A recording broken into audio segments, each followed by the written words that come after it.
भारतीय राजनीति में बहुत सारे चेहरे आए गए, बहुत परिवर्तन करने की बात की, देश बदल देंगे, क्या-क्या बदल देंगे, सब बदलने वाला था। लेकिन 72-75 साल के दिखाई पड़ता है कि अरे हम क्या बदले? हम कभी मनुष्य भी नहीं बने। बदलना तो बहुत लंबी बात है, बहुत चीज़ें हैं और हम बल्कि बिखरते जा रहे हैं। वापस हम जो हिंदू मुसलमान बन गए। पाकिस्तान अलग हुआ था तब लगा था कि शायद देश एक होकर के आगे बढ़ेगा और दुनिया में जो है, जो साइंटिफिक टेम्परामेंट की बात होती है, उसके सहारे हम आगे बढ़ेंगे और हम ऐसा देश बनाएँगे, दुनिया में एक मिसाल बनेगा देश। लेकिन दुनिया में ऐसा मिसाल बन गया कि यहाँ के अखबारों में डंका बज रहा है भारत का दुनिया भर में। लेकिन दुनिया भर के अखबारों में भारत जो है असहिष्णु देश, जो अल्पसंख्यक है उनके खिलाफ काम करने वाला देश, नफ़रत फैलाने वाला देश बनता जा रहा है। ऐसे में ये जो अन्ना आंदोलन हुआ, फिर केजरीवाल आए, फिर और बाल आए और लगा कि राजनीति वाक़ई बदल देंगे, राजनीति वो नहीं चलेगी, कांग्रेस की राजनीति, परिवारवाद की राजनीति वो सब नहीं चलेगी। क्या आपको लगता है कि ढेर सारी निराशाओं के बीच, क्योंकि केजरीवाल से भी लोगों को बड़ी उम्मीद और लोगों का लगा था कि एक नई राजनीति शुरू हो जाएगी देश में। केजरीवाल जो पैसों की राजनीति नहीं करेंगे, भ्रष्टाचार की राजनीति नहीं करेंगे, विकास की राजनीति करेंगे। लेकिन उनकी राजनीति कहीं बीच में आके भटक गई, रास्ता भटक गई लगता है जैसे। क्या आपको लगता है कि विजय थलापति से उम्मीद की जा सकती है या क्या तमिलनाडु से बाहर उनका कुछ प्रभाव पड़ सकता है?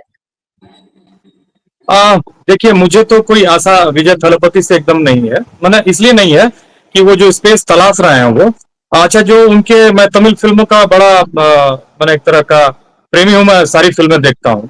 मैं थलपति विजय की मुश्किल से एक आध फिल्में देखी होंगी मैंने। वैसे मैं थोड़ी सीरियस फिल्में देखता हूं, लेकिन उनसे बड़े बड़े स्टार हैं तमिल सिनेमा में, पॉपुलर हैं बहुत ज्यादा थलपति विजय। कारण उसका यह है कि पॉपुलर सिनेमा अलग होता है और सिनेमा अलग है, और जो आर्ट का सिनेमा है वो अलग सिनेमा है। तो कुल मिला के थलपति विजय बहुत पॉपुलर हैं, अभी बहुत पॉपुलर हैं। लेकिन पॉपुलर हम सही कहा उन्होंने, मेटाफर जो यूज किया विनय ठाकुर जी ने, मिथुन है वो। और मिथुन के डायलॉग पॉपुलर हो सकते हैं, जो हमारे भाई हैं, काम करते हैं, वर्किंग क्लास है और तमाम तरह के लोग, उनकी फैन फॉलोइंग है, वो है। लेकिन जो मामला है ना धनंजय जी, एकदम सही बात है कि तमिलनाडु भी उतना ही कास्ट की पॉलिटिक्स से और ये गाइड होता है जितना नॉर्थ। और एकदम सही बात है कि वो नाडर क्रिश्चियन कम्युनिटी से आते हैं। अच्छा, नाडर्स का जो इतिहास रहा है, वो बड़ा बैकवर्डनेस थी उनकी, जो दो तीन जिलों में ज्यादा उनकी आबादी है, कन्याकुमारी, तुतुकुड़ी और तिरुनेलवेली। तो विरुधुनगर, बेसिकली क्या है कि जो नाडर हैं उनके ठीक ठाक संख्या में एमएलए हैं उस एरिया से, और वो लोग ज्यादा संख्या में कन्वर्ट हुए क्रिश्चियनिटी में। और जो तमिलनाडु में, जो अगर देखेंगे आप धर्म की पॉपुलेशन, तो 5-5.5% मुसलमान है। और भारत के सबसे सुरक्षित मुसलमान तमिलनाडु में रहते हैं, केरला में रहते हैं, संपन्न भी हैं। और मैं कई कॉलेजेस में गया हूं मुस्लिम समाज से, जो चलते हैं, बड़े बेहतरीन कॉलेज हैं। एक त्रिची का हाजी राउतियार कॉलेज है, त्रिची तिरुचिरापल्ली का। और एक थेनी में मैं गया था, बहुत शानदार कॉलेज था, मुझे बड़ा अच्छा लगा। क्रिश्चियन वहां 6% से थोड़ा सा ज्यादा है। तो कुल मिला के ज्यादातर क्रिश्चियंस कन्वर्टेड हैं, जो दलित कम्युनिटी से कन्वर्ट हुए हैं। ये जो नाडर कम्युनिटी है, बैकवर्ड कम्युनिटी है वहां की। और बैकवर्ड की जो आबादी है वहां पे, धनंजय जी, 65% के आसपास है। तो थलपत, तो जो आपका सवाल है उसका मैं एक लाइन में जवाब देता हूं कि थलपति विजय की इस रैली में भीड़ आने से कोई फर्क नहीं पड़ने वाला है, क्योंकि उन्होंने जो आइडियोलॉजी की बात की है, जो बात की है उन्होंने, मार्क्स की आइडियोलॉजी, पेरियार की आइडियोलॉजी और अंबेडकर की, उस पर वहां पॉलिटिक्स हो रही है। एक से एक बेहतरीन वहां पे लोग हैं, जो सोच रहे हैं, लिख रहे हैं, पढ़ रहे हैं। जैसे अभी आपके मदुरई से सांसद हैं, उनको साहित्य अकेडमी भी मिली है, और लेफ्ट के वो काडर भी हैं। तो वहां तमाम तरह के लोग एक्टिव हैं, चाहे लेफ्ट के हों, चाहे डीएमके की पॉलिटिक्स हो। अब मैं, चूंकि आपने मौका दिया है, तो थोड़ा सा मैं आपसे समय लूंगा और मैं विस्तार से बताता हूं कि तमिलनाडु का भारत के जो प्रगतिशील जो राजनीति है उसमें योगदान क्या है। देखिए, भारत में 1916 में सबसे पहले जो मद्रास प्रेसिडेंसी हुआ करती थी, ये जो तमिलनाडु आप बोल रहे हैं बार बार, और आपने एक मैं तथ्य भी सही कर दूं कि एमजी रामचंद्रन कभी कांग्रेस में नहीं थे। वो उन्होंने अपने करियर की शुरुआत डीएमके से की, और उन्होंने 72 में एआईडीएमके बनाई। और उस एआईडीएमके में के बाद वो 3 कंजिक्यूटिव टर्म्स चीफ मिनिस्टर रहे। लेकिन उससे पहले मैं बताता हूं कि तमिलनाडु जो राज्य बना वो 67-68 में बना है। नाडु माने घर होता है, तमिल माने तमिलों का। लेकिन उससे पहले मद्रास प्रेसिडेंसी, मद्रास हुआ करता था, मद्रास स्टेट था, और आजादी से पहले वो मद्रास प्रेसिडेंसी था। अंग्रेजों ने इकोनॉमिक जोन बनाए, बॉम्बे प्रेसिडेंसी, कलकत्ता प्रेसिडेंसी और मद्रास प्रेसिडेंसी, इस तरह से बनाया। फिर बाद में उनको उन्होंने गवर्न करने के लिए डेमोक्रेटिक प्रिंसिपल्स के आधार पर प्रेसिडेंसीज में डेवलप कर दिया।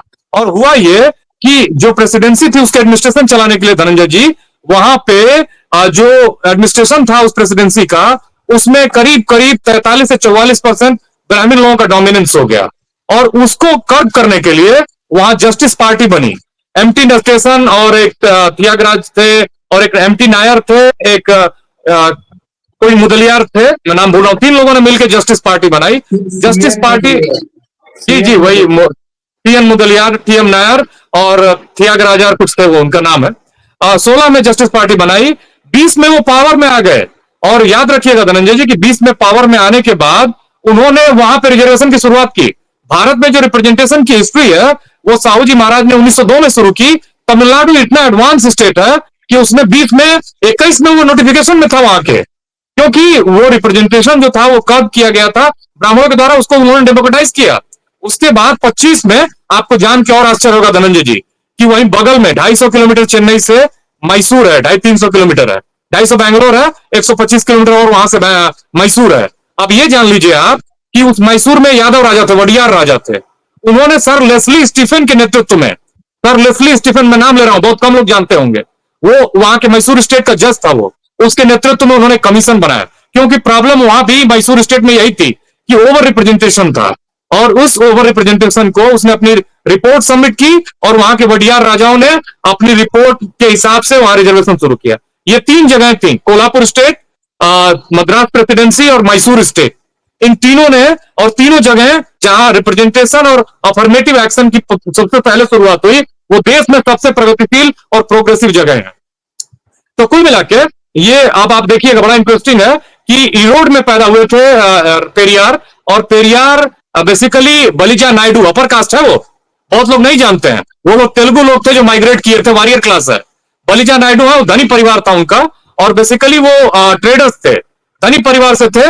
लेकिन वो एक ब्राह्मणिकल, मैंने ब्राह्मणिकल ट्रेडिशंस में वो मानने वाला परिवार था। वहां से वो बाद में पॉलिटिक्स में, पहले कांग्रेस में ले आए उनको राजा जी कांग्रेस के बड़े नेता थे। फिर उन्होंने कांग्रेस की जो नीतियां थी ना धनंजय जी, उन्होंने देखा कि पेरियार बड़े प्रोग्रेसिव आदमी थे और ईमानदार आदमी थे। वो बार बार बात करते थे जो वहां की तथाकथित नीची जातियां थी उनके रिप्रेजेंटेशन का पार्टी स्ट्रक्चर में। जो आज कांग्रेस कर रही है ना धनंजय जी, वो 25 में लड़ रहे थे पेरियार। ये 2025 है और 1925, 100 साल तमिलनाडु आगे है, केवल और केवल ईवी रामास्वामी पेरियार की वजह से। पेरियार ने 20 में उस पार्टी को ज्वाइन किया, कांग्रेस को 25 में छोड़ दी।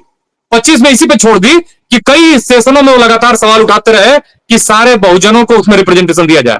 कांग्रेस ने, राजा जी ने कुछ नहीं किया, ना ही कांग्रेस ने किया। हालांकि गांधी, जो मूवमेंट चल रहा था ना वहां, एक्चुअली केरल जो राज्य है वो भी पहले राज्य नहीं था, वो 56 में बना भाषा के आधार पर, वो भी मद्रास प्रेसिडेंसी का हिस्सा हुआ करता था। और आप जानते हैं कि वहां एक बहुत बड़ा मंदिर में बेसिकली एंट्री का एक मूवमेंट हुआ, उसमें गांधी गए, मिले इनसे, वो दूसरी बातें हैं। एनीवे, कुल मिला के ये जस्टिस पार्टी 1944 में उसने बना दिया, इनको पेरियार को अपना सौंप दिया जस्टिस पार्टी। फिर उन्होंने उसका नाम बदला, डीके किया, द्रविड़ कजगम किया, और उन्होंने द्रविड़ आइडेंटिटी की पॉलिटिक्स शुरू की। उन्होंने कहा कि हमारी जो द्रविड़ आइडेंटिटी है वो सबसे महत्वपूर्ण है, अपनी भाषा, सेल्फ रिस्पेक्ट मूवमेंट। धनंजय जी, सेल्फ रिस्पेक्ट, वो ऐसे आदमी थे जो डिग्निटी की बात करते थे। और आज मैं आपको एक चीज बता दूं, वर्कर्स की, वर्किंग क्लास की सबसे ज्यादा अगर कहीं डिग्निटी है तो तमिलनाडु और दक्षिण में है, उसमें भी सबसे ज्यादा तमिलनाडु में है। और उसके पीछे, उसकी जड़ में पेरियार है, और उनकी वो प्रोग्रेसिव पॉलिटिक्स है, और उनके तमाम लोग हैं।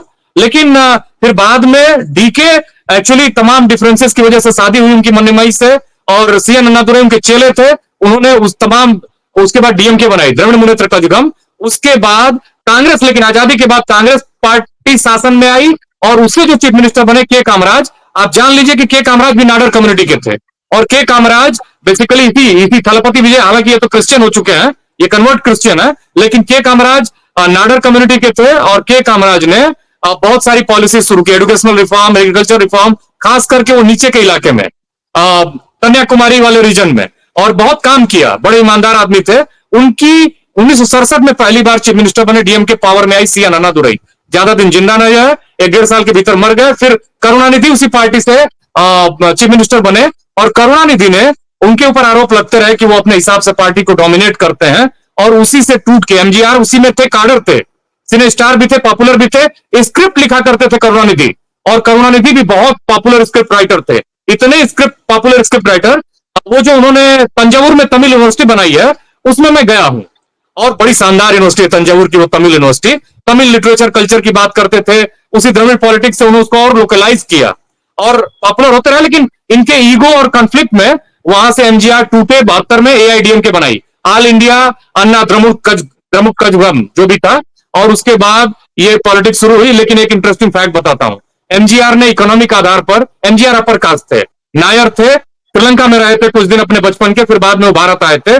नायर का मतलब कि वो मलयाली जो तमिलनाडु के पीछे का हिस्सा है, केरला में भी आता है, वहां से उनकी ओरिजिन थी, नायर थे। उन्होंने इकोनॉमिक आधार पर रिजर्वेशन लगाया, तमिलनाडु के लोगों ने विद्रोह कर दिया, बाद में उनको वो रिजर्वेशन उल्टे बढ़ाना पड़ा, 50% करना पड़ा, और क्रीमी लेयर का कॉन्सेप्ट भी उन्होंने हटाया, क्योंकि अगर वो नहीं करते तो ये बात और है कि फिल्मों के स्टार्स को वहां लोग हीरो की तरह पूछते हैं, उनसे अट्रैक्ट होते हैं, उनकी पर्सनालिटी से अट्रैक्ट होते हैं, क्योंकि सिनेमा एक बहुत बड़ा मीडियम है वहां की सोसाइटी में। लेकिन वहां की जो समाज है वहां का, वो थेवर, गोंडर, कोनार और अन्यार और तमाम तरह की ओबीसी जातियों में बटा हुआ है। 65% ओबीसी है वहां पे धनंजय जी, 20% दलित हैं। वही वो राज्य है जहां सबसे पहले रिजर्वेशन 68% हुआ, 17% एससी के लिए है, 1% एसटी के लिए है, और 50% ओबीसी के लिए है सबसे पहले। और तमिलनाडु में 1994 में जयललिता जो एआईडीएमके की चीफ मिनिस्टर थी, जो जाति से ब्राह्मण थी, उन्होंने, जयललिता ने उसको 9वीं अनुसूची में शामिल किया। ये वहां की द्रविड़ पॉलिटिक्स का प्रेशर रहा है। मेरे कहने का मतलब है कि बहुत सारे फिल्म स्टार आए, अरे भाई वहां सब उनसे पॉपुलर, रजनीकांत से पॉपुलर कौन है, कमल हासन से पॉपुलर कौन है, विजयकांत का नाम लिया उन्होंने, एमडीएम की उनकी पार्टी है। देखिए वो एक्चुअली होता क्या है कि उन्होंने जो परसेप्शन बनाने की कोशिश की है, वो एक्चुअली मैं इसको जो देख रहा हूं धनंजय जी, इसके पीछे एक मैनेजमेंट नेटवर्क और पॉपुलर फैन फॉलोइंग है, इससे कुछ नहीं होने वाला है। ये जो थलपति विजय हैं, इनकी पॉलिटिक्स में एंट्री जो होने वाली है, बहुत, पॉलिटिक्स में कुछ नहीं होने वाला है, कोई सीटें ये जीतते तो मुझे आश्चर्य होगा। हो सकता है नाडर आइडेंटिटी के नाम पे जो क्रिश्चियन एरिया है, नीचे का मैंने नाम लिया 3 जिलों का, तिरुनेलवेली, कन्याकुमारी और तुत्तुकुड़ी, यहाँ पे 7-8 सीटें हैं जो नाडर कम्युनिटी के एमएलए हैं।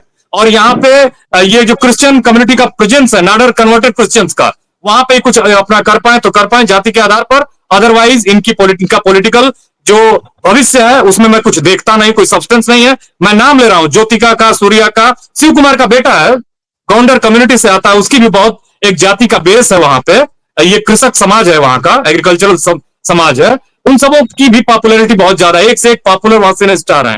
तो थालुपति विजय ने एक मैनेजमेंट किया है, और मुझे तो लगता है कि इनका कोई राजनीतिक भविष्य नहीं है। हाँ, थोड़ा जो भी इनकी ग्रोथ होगी वो बीजेपी को मदद करेगी, इसमें कोई दो राय नहीं है। नाडर कम्युनिटी का बीजेपी में थोड़ा पेनिट्रेशन है भी, कन्याकुमारी की लोकसभा सीट भी जीती थी बीजेपी ने एक बार, तो कुल मिला के इससे बीजेपी को लाभ हो सकता है, लेकिन इनका कोई पॉलिटिकल भविष्य है नहीं, और बहुत ज्यादा मैं इसको थ्रेट के ऊपर नहीं देखता हूं। डीएमके में भी जो अभी की जो इनकम्बेंट लीडरशिप है, उसकी बहुत उसका रोल नहीं है। ये एक्चुअली जो कमाई है वो पेरियार, करुणानिधि और द्रविड़ पॉलिटिक्स और सीएन अन्नादुरई की है, और वो जो चेंज की पॉलिटिक्स है उसकी है, उस विचारधारा की है, वो जो जमाई विचारधारा है। मैं ये इस बात को स्वीकार करता हूं कि उदयनिधि स्टालिन उतने मजबूत नहीं है जितने स्टालिन है। ये हकीकत है कि वो ट्रेनिंग नहीं हुई है जो स्टालिन की हुई है। स्टालिन को सत्ता में आने के लिए लंबे समय तक वेट करना पड़ा, उदयनिधि स्टालिन को वो सब कुछ नहीं करना पड़ा है, लेकिन कभी कभी समय के साथ भी चीजें सीख लेता है।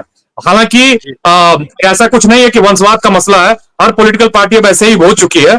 कुल मिला के जो प्रोग्रेसिव रहेगा, जो प्रो पुअर होगा, जो प्रो सिटीजन होगा, जो प्रो सोसाइटी होगा, उसी को इवॉल्व करना है धनंजय जी। मैं तो कुछ नहीं देखता हूँ ये एक पॉलिटिकल स्टंट था जिसमें जिसमें पावर, मैंने पावर मतलब पैसे का पावर और सिनेमा का पावर और मैनेजमेंट मुझे दिखता है, और कुछ नहीं है इसके सिवा। नहीं, हम कोशिश करते हैं कि हर स्टेट की चर्चा करें, और खास करके नॉन हिंदी बेल्ट की चर्चा करें, और चूंकि उसकी हिंदी बेल्ट में बिल्कुल चर्चा नहीं के बराबर होती है। और हम कोशिश करते हैं कि दिल्ली के पत्रकार को ला करके हम खाली चर्चा करें न करें, बल्कि वहां के अगर पत्रकार हों, वहां के कमेंटेटर हों, पॉलिटिकल कमेंटेटर, तो ज्यादा बढ़िया। अब डॉक्टर संदीप तो सब नहीं हो सकते, ये है जी। डॉक्टर संदीप, आखिर में आपसे कमेंट लेकर खत्म करें जी। हाँ सर, मैं दो तीन महत्वपूर्ण बातें कहना चाह रहा था। मैं पहले सिद्धार्थ भाई को क्लियर कर दूं कि मैं जब कह रहा था थलपति विजय के बारे में कि वो कन्वर्टेड क्रिश्चियन है, सिद्धार्थ तो भाई फोन छोड़ करके सुनिए। नहीं, मैं यही कह रहा था हाँ कि ऑब्वियस है कि अगर मेरे पिताजी दिल्ली आके बसते हैं तो स्वाभाविक है कि मैं दिल्ली का कहा जाऊंगा। उसी तरह से उनकी पहली जनरेशन के लोग ही, आगे के जनरेशन के लोग ही कन्वर्ट हुए थे, मेरा कहने का ये मतलब था। दूसरी बात यह कि नायर लोगों को ही कई जगह मेनन की टाइटल मिली थी, तो इसलिए नायर और मेनन से कंफ्यूज नहीं करना है। दूसरी बात, तीसरी बात, हमारे साथी विनय ठाकुर जी ने बहुत दो महत्वपूर्ण बातें कही। उन्होंने एक बहुत महत्वपूर्ण बात कही जिसको मैं कहना चाहता था, समय कम था, कि पेरियार ने विरोध नहीं किया के कामराज का। याद रखिएगा, पेरियार सामाजिक और सांस्कृतिक चेंज कर रहे थे और उन्होंने सीएन अन्नादुरई को कहा कि मैं राजनीति में नहीं जाऊंगा। और जो हमारे साथी ने कहा ना कि ये जो कह रहे हैं थलपति विजय कि मैं धर्म पे और एथिज्म की बात नहीं करूंगा, ये कोई नई बात है ही नहीं। इसी बात को तो कहा कि सीएन अन्नादुरई पेरियार से अलग हुए थे। तो इसलिए जो इतिहास को जानता नहीं है, एक्चुअली देखिए, इसलिए नेपोलियन कहता था कि इतिहास और मैथमेटिक्स दो ऐसे सब्जेक्ट हैं जिन पे कमांड होनी बहुत जरूरी है। जनरेशंस को ये मालूम होना चाहिए। और इतिहास बहुत महत्वपूर्ण है। सीएन अन्नादुरई इसी बात को कह के अलग हुए थे। बाद में वो रिलीजन को कंडेम नहीं करते थे सीएन अन्नादुरई। तो ये जो पॉलिटिक्स, अब एक और चीज मैं बताता हूं आपको धनंजय जी, कि तमिलनाडु भारत के सबसे बड़े बड़े और बड़े मंदिरों और ज्यादा मंदिरों वाला राज्य है। इतने बड़े बड़े मंदिर हैं। बस अंतर यही है कि उसका थोड़ा सा ना एक लोकलाइजेशन हुआ है, उसका व्यवहारीकरण हुआ वहां मंदिरों में, गांव के मंदिरों में दलित भी पुजारी हैं और ओबीसी भी पुजारी हैं, ब्राह्मण भी हैं। तो मेरा कहने का मतलब यह है, रही बात माइग्रेंट लेबरर्स की, ये भी बहुत महत्वपूर्ण बात उन्होंने कही, लेकिन उससे पहले मैं दो बातें के कामराज की बता देता हूं। के कामराज इतने सेल्फलेस लीडर थे, इतने ईमानदार थे कि जब वो मरे तो बताते हैं कि उनके पॉकेट में 400 रुपए मिले, ऐसे कहा जाता है। एनीवे, लेकिन दो उनकी ईमानदारी के एग्जाम्पल मैं आपको बताता हूं। एक तो जब नेहरू मरे तो कांग्रेस में वो सबसे बड़े लीडर थे, उनको प्राइम मिनिस्टरशिप ऑफर की गई, उन्होंने लाल बहादुर शास्त्री को उसको दिया। दूसरा, उनको फिर मौका मिला, जब कुछ ही दिन बाद वो गुजर गए तो इंदिरा गांधी को ये मौका नहीं मिला था। के कामराज को वहां की मतलब लीडरशिप प्रधानमंत्री बनाना चाहती थी कांग्रेस की, उन्होंने इंदिरा गांधी को आगे किया। और आपको मैं बताऊं, हर बार जो ये मौका आया उसमें मोरारजी देसाई जनता पार्टी में नहीं थे, उससे पहले कांग्रेस में थे और वो गुजरात के ब्राह्मण थे। मोरारजी देसाई हर बार प्रधानमंत्री बनना चाहते थे, लाल बहादुर शास्त्री की जगह पर और इंदिरा गांधी की जगह पर, लेकिन वो के कामराज की वजह से नहीं बन गए। फिर बाद में थोड़ी सी खराब पॉलिटिक्स हुई कांग्रेस में और के कामराज को थोड़ा मार्जिनलाइज कर दिया गया। बाद में उनको भारत रत्न तो मिला, लेकिन उनके अंतिम दिन की पॉलिटिक्स थोड़ी खराब थी, मैंने उनको कांग्रेस में थोड़ा मार्जिनलाइज किया गया। तो ये मसला है। दूसरी बात उन्होंने माइग्रेंट लेबरर्स की थी। अभी मैं पिछले महीने चेन्नई में था, मेरे एगमोर जो सेंट्रल रेलवे का स्टेशन है उसके मेयर आए हुए थे, वो संयोग से मेरे जानने वाले हैं। उनका ड्राइवर नेपाली था। नॉर्थ ईस्ट की लड़कियां, नेपाली, उड़ीसा के, बंगाल के, झारखंड के और बिहार के, खास करके उत्तरी बिहार के लोग वहां जो मछली खाते हैं, जो उनकी चीजों को जो नॉनवेज खाते हैं और इस तरह के, वो सभी वहां लेबरर्स के रूप में रहते हैं। वही नहीं, पूरी केरला में ये जो दो तीन प्रदेश हो गए हैं ना, ये व्हाइट कॉलर जॉब वाले हो गए हैं। वहां उनके यहाँ लेबरर्स की बड़ी कमी है। जब कोविड लगा तो पिनराई विजयन ने भी केरल में अपने यहाँ तमाम लेबरर्स को सिम दिया, रिचार्ज दिया, रहने की व्यवस्था कराई, हॉस्टल्स बनाए हैं, बड़ा शानदार मैंने व्यवस्था की। तो आपको किसी भी एक्चुअली किसी भी स्टेट को आगे जाना है तो अपने लेबर फोर्स की और सिटीजन की आपको वास्तव में कद्र करनी होगी। और पूरा वहां अभी तो जो मलयाली समाज है या फिर तमिल भी समाज धीरे धीरे वैसा ही होता जा रहा है। इनकी पूरी जो इकोनॉमी टिकी हुई है, समाज टिका हुआ है इन्हीं तरह के, मैंने इन्हीं लेबरर्स पे। सही कहा विनय जी ने, मैं उस बात को अप्रूव करता हूं कि वो इधर के लीडर्स और उसको पेनिट्रेट नहीं कर रहे हैं, उसको जानने की कोशिश नहीं कर रहे हैं। बहुत अच्छी खासी संख्या में इधर के लोग हो गए हैं। और मैं बताऊं कि एक लड़का है तिरुवल्लुवर में गया, मेरे एक साथी हैं जो अभी सांसद हो गए हैं वहां से, वो लड़का चाय बना के मुझे दिया। दुकान मलयाली की थी, सबसे ज्यादा चाय बेचने वाले चेन्नई में और तमिलनाडु में मलयाली हैं, खास करके चेन्नई में चाय की दुकान के मालिक। वो चाय का जो दुकान था उसका मालिक तमिल था, दुकान चलाने वाला मलयाली था, बेचने वाला अजय यादव था दरभंगा का। मैंने उसके यहाँ लेमन टी पी और फिर मैं वापस चेन्नई आया। तो मेरा कहने का मतलब यह है कि सही बात है ये, लेकिन तमिलनाडु का जो समाज है ना, वो धर्म और पर्सनल लाइफ और पर्सनल पॉलिटिक्स में एक बैलेंस करना जानता है। और उसके पीछे पेरियार के सुधार और वहां के तमाम लोगों के सुधार, नारायण गुरु भी हैं, बाद में वो केरल के आइकन के रूप में पहचाने जाने लगे। जब तक वो थे तब तक मैंने उसको, उस केरला को ही ल्यूनेटिक असाइलम कहा जाता था। तो ये वो लोग हैं जो जड़ में है। और बिल्कुल। तमिलनाडु इस पॉलिटिक्स की वजह से आगे रहेगा। इतना आसान नहीं है वहां पेनिट्रेट करना। मार्क्स, पेरियार और अम्बेडकर। एक और बात बता दूं, तोल तिरुमावलवन नॉर्थ तमिलनाडु में एक बड़ी फोर्स है, 4 MLA है उनके तोल तिरुमावलवन के। तो दलित लीडरशिप है वहां पे, ऐसी बात नहीं। वनयार कम्युनिटी के अपने अंबुमणि रामदास हैं, पीएमके के पट्टर्ती मक्कल काची के। फिर उसके बाद थेवर लोग ज्यादातर एआईडीएमके में है। बाकी गोंडर और इस तरह की जातियां, मैंने जहां पावर है वहां, मैंने कुल मिला के मेरा कहने का मतलब कि लीडरशिप है, इतना आसान नहीं है उनको पेनिट्रेट करना। पॉपुलैरिटी अलग होती है फिल्मों की, फिल्में अलग चीज है और पॉलिटिक्स अलग अलग है। तो अभी जरूर। देखना होगा, समय आएगा, समय से पता बिल्कुल। चलेगा कि वो क्या कर पाएंगे। ठीक है, ठीक है। हमारा मकसद था कि विजय थलपति के बहाने जो है हम जो चेन्नई चेन्नई मतलब तमिलनाडु है, वहाँ धनंजय की जी, राजनीति को थोड़ा समझे। चलते जी। चलते मैं एक बात संदीप जी को जोड़ दूं और बाकी लोगों को भी बता दूं कि कामराज अपने इलाके में इतने स्ट्रांग थे कि जवाहरलाल नेहरू ने चिट्ठी लिखी थी बकायदा गांधी जी को कि you keep out of the way this Nadar affair, क्योंकि सीआर राजगोपालाचारी जो थे वो गांधी जी के समधी थे और उन दोनों में बहुत स्ट्रांग राइवलरी थी और बिल्कुल वो बिल्कुल किसी भी तरह बिल्कुल। उनको ओवरपावर नहीं कर पाया। लेकिन एक चीज और बिल्कुल बता सही। दूं सर, मैंने वो डेवलपमेंट का काम देखा है कन्याकुमारी में। उन्होंने नारे बनाई, कामराज ने अपने काम नारे वहां उस एरिया में बनाना बहुत मुश्किल था। वहां उन्होंने किसानों को इंपावर किया, वो मैंने देखा है। चाहे वो बनाना प्लांटेशन हो या फिर कल्टीवेशन के लिए बहुत इंपावर किया लोगों को ईमानदारी से। और इसीलिए एकदम आपने बहुत अच्छी बात कही कि राजा जी कभी उनको ओवर पावर नहीं कर पाए, क्योंकि वो उनकी जो प्रो पीपुल पॉलिटिक्स थी, ऑनेस्टी की पॉलिटिक्स थी, उसने हमेशा कांग्रेस में उनको मजबूत और रेलिवेंट बनाए रखा।